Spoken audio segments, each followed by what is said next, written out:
Today I'm working on a Honda 7.5 horsepower kicker motor, and that's of course the 4-stroke.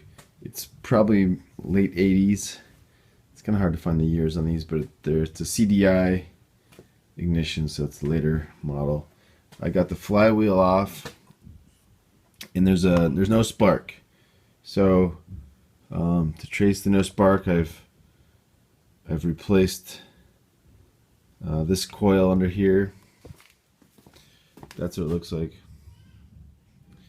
And usually on all these motors I work on, it's a fuel problem, but in this case it's an ignition problem. And on the Honda there's several ignition modules. There's one CDI box here, and there's another one here, which I believe is the problem. I believe this is called the exciter coil, but someplace it'll list it as a CDI, so forgive me, but it goes right there. There's also this coil, and there's also a oil switch. This tells you if you have oil pressure. Connects to this. This is all in the same circuit, so if this fails, then you also won't have any spark. And there's also a neutral safety switch, which I bypassed, but which can also fail and give you a no spark condition. So all these things have to work together. Just one will make it fail. So anyway, so now how you know you have a good one of these coils is you put your multimeter on ohms. So it beeps when you touch it. We don't care about the beep, but we care about the resistance. So I gotta hold the phone and do this. So I put one wire or one probe inside the wire, and if I touch,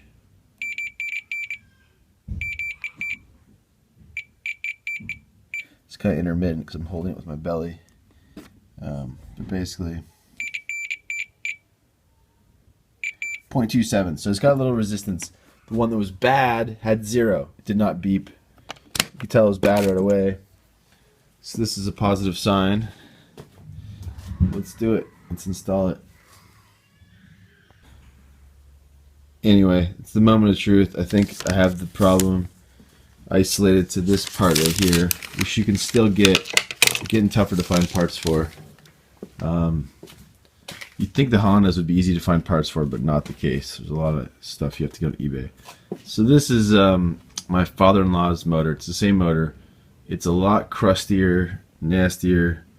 You think it would be the one that broke, but it's not the case.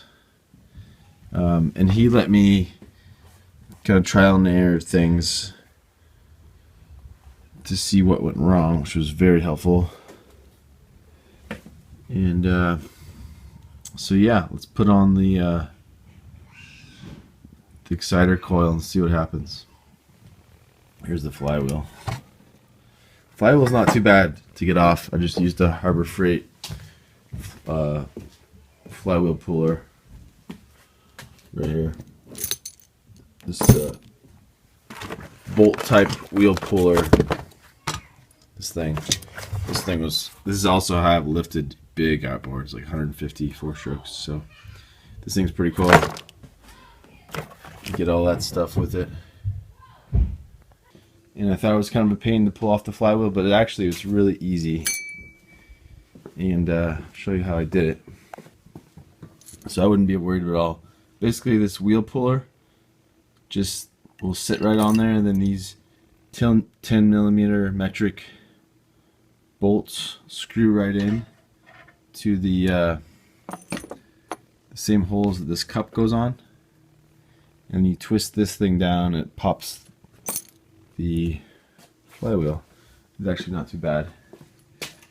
I would say it's actually easier than pulling off this one, which I did first.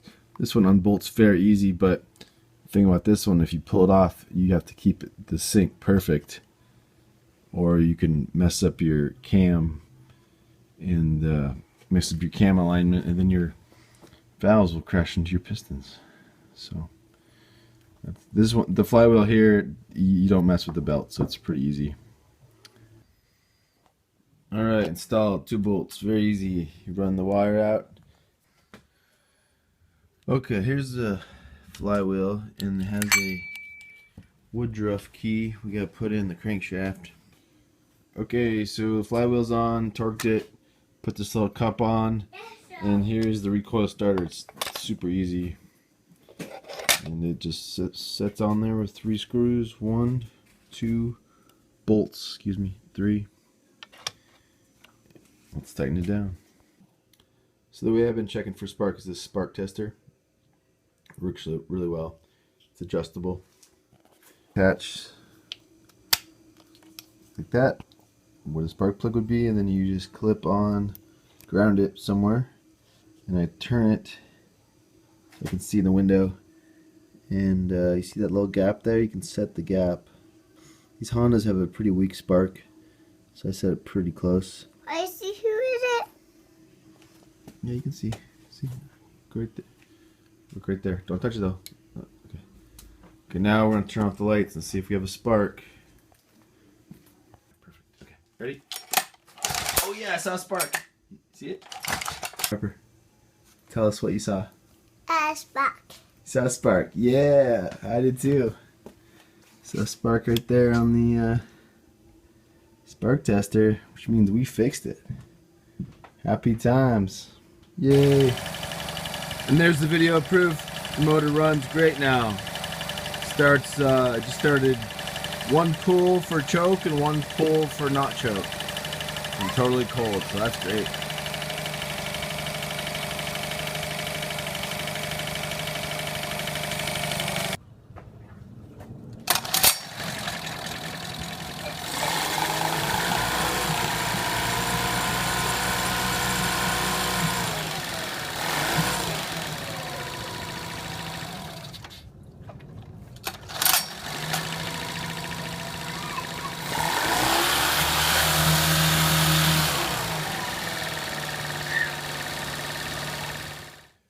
I guess the point of this video is diagnosis is kind of tricky on these Hondas, but if you pay attention to what the ohm should be, look in your manual, you can save yourself a lot of money versus doing a trial and error thing.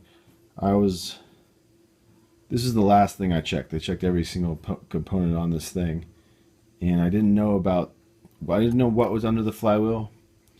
And I thought it was kind of a pain to pull off the flywheel, but it actually was really easy. I'd try to ohm some stuff out and test it before you go trial and error. If you trial and errored every single ignition part, you know, you'd be way over what this motor is even worth. So anyway, this box right here is a CDI box. It costs about $120, so that's a big expense. Hopefully that one's not bad. This as well is the other big expense. This little part, which is about $40-ish, and this one I got new off eBay for